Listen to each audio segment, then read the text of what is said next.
Megastar Shakib Khan মানেই বাজিমাত, সেই ধারাবাহিকতায় এবার বাজিমাতের তালিকায় রকস্টার। বাংলা সিনেমার মেটা ডাটা ভিত্তিক ফেসবুক পেজ BMR এর তথ্য অনুযায়ী 10 দিন শেষে সর্বোচ্চ আয় করেছে এই সিনেমাটি।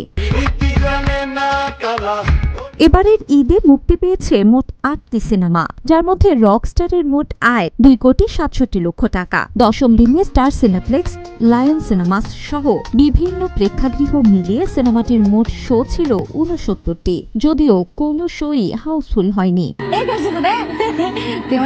দ্বিতীয় অবস্থানে রয়েছে রইন। 9 দিন শেষে সিনেমাটির আয় 1,07,00,000 টাকা। এছাড়া বনলতা সেন 10 দিন শেষে আয় করেছে 43,86,000 টাকা। মালিক সিনেমার আয় 36,43,00,000 টাকা।